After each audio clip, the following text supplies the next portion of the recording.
I'm Tanya Modersitzki with a warning to puppy lovers when purchasing a pet from the pet store. The I-Team has what to look out for next. The reward for finding Kaylin's killer stands at $10,000. Anyone with any information is urged to contact Chicago Police Department. The IRS scam hitting hard this tax season, plus new technology on how to stay safe. We've all heard the saying, how much is that dog in the window? Well, before you buy, this group has a message you'll want to hear. Residents have been calling for weeks about missing manhole covers. What it finally took for the city to take action tonight at 10. Apps, social media, and the internet at the palm of our hands, it appears that pornographic magazines are a thing of the past. Playboy is doing something it's never done since the magazine started in the 50s. It's covering up the women who appear on its pages. Playboy, a magazine that took part in the sexual revolution, is getting a facelift. The biggest change? No more nude photos. The world has moved on in terms of what is considered risque, and Playboy has not. Playboy will still continue to publish sexy, seductive photos and include the iconic Playmates, but the magazine is putting more emphasis on the stories and interviews.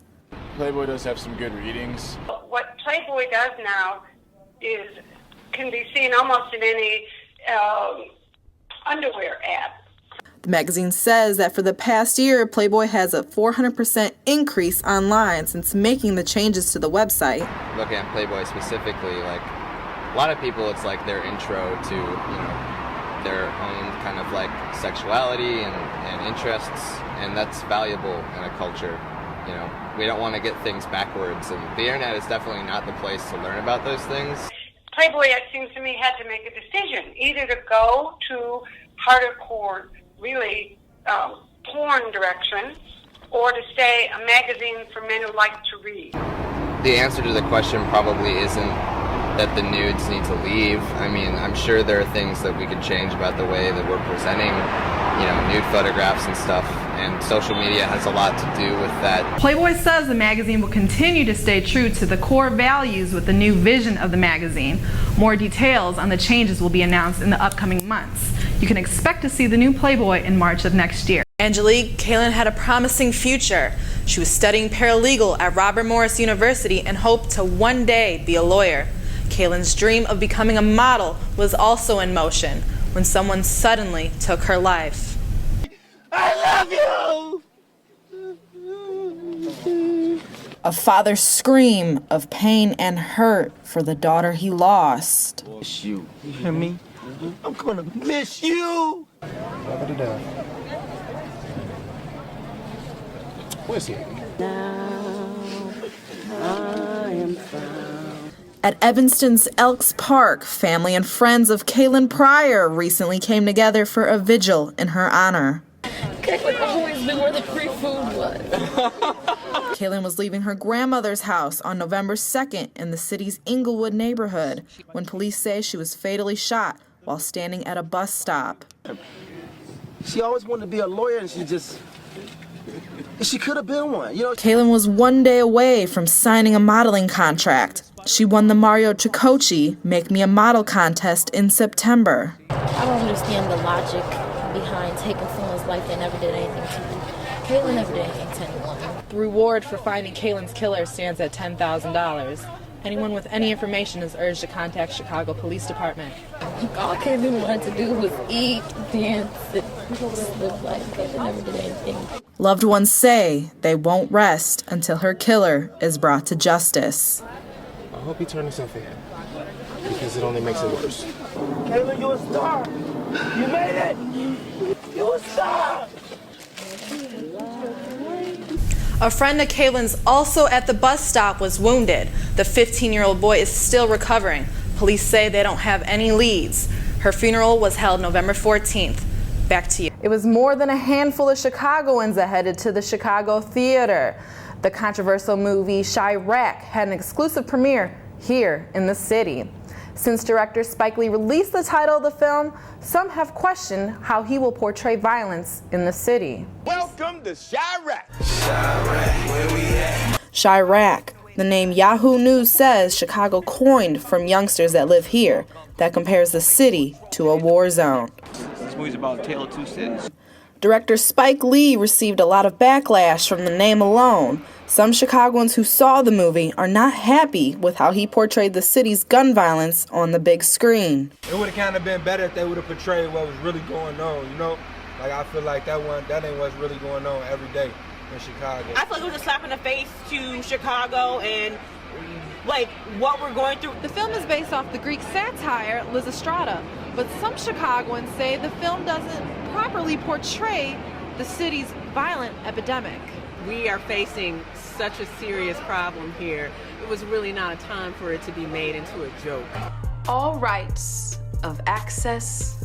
The movie is about a group of women abstaining from sex until their men stop the violence. And the women not really protesting to stop it.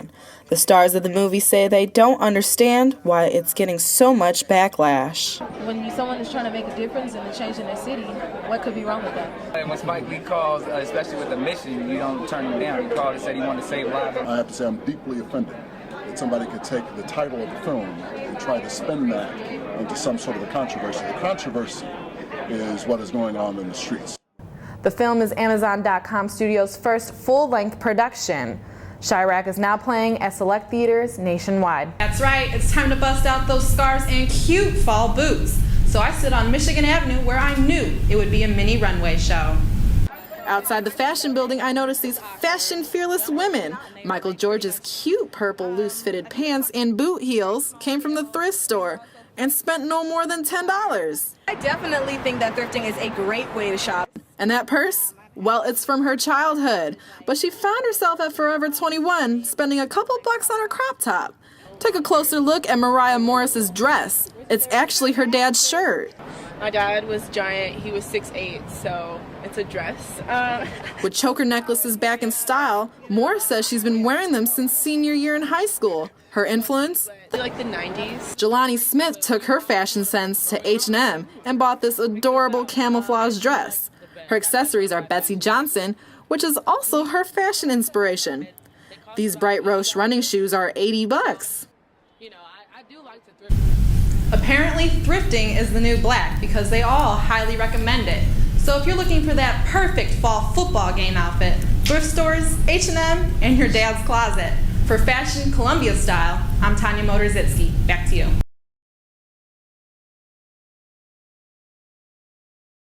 During this time of giving, one Chicago food pantry is providing to those in need with more than just food. Reporter Joanne McKyle has more on this story. Thanks, Joanne. Uninsured Americans in 2016 will have to pay larger fines totaling about $1,000 per household. The Kaiser Family Foundation says the fines are almost double in comparison to last year's tax penalties under the Affordable Care Act. The rising health insurance penalties are meant to persuade the remaining 10 million uninsured Americans to sign up for health coverage. The annual CTA Holiday Train is back this year, and hundreds are lining up for a ride. The holiday train features 6 cars with thousands of colorful lights and holiday decorations.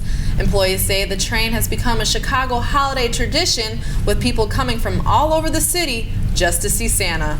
The full schedule of the holiday train is available on the CTA's website. Injury woes continue for the Chicago Bulls star player. For the last couple of seasons, Chicago Bulls guard Derrick Rose has been known for being injury prone.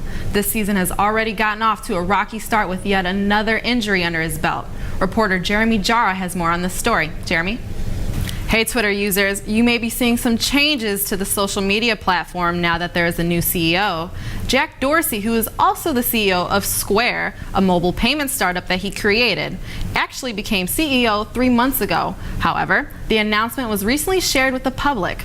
Dorsey shared on his personal Twitter account that Twitter stands for freedom of expression and empowering dialogue. Thanks, Michael. Listen up, fall lovers and movie buffs. It's the beginning of the month, so that means your favorite go-to streaming sites release their October playlists. Whether you stream with Netflix, Hulu, Amazon Prime, or HBO, you are sure to find that perfect scary Halloween movie. Whole Foods Market announced that it will lay off 1,500 people as a part of an effort to lower prices. Laid-off employees can apply for open positions at other Whole Foods stores if they wish. The company will make up some of the salary difference if they land a lower-paying job. Employees who choose to accept their layoffs will be severance pay. Employees will also receive an extra payout of 8 weeks' salary if they agree not to reapply at Whole Foods for 6 months.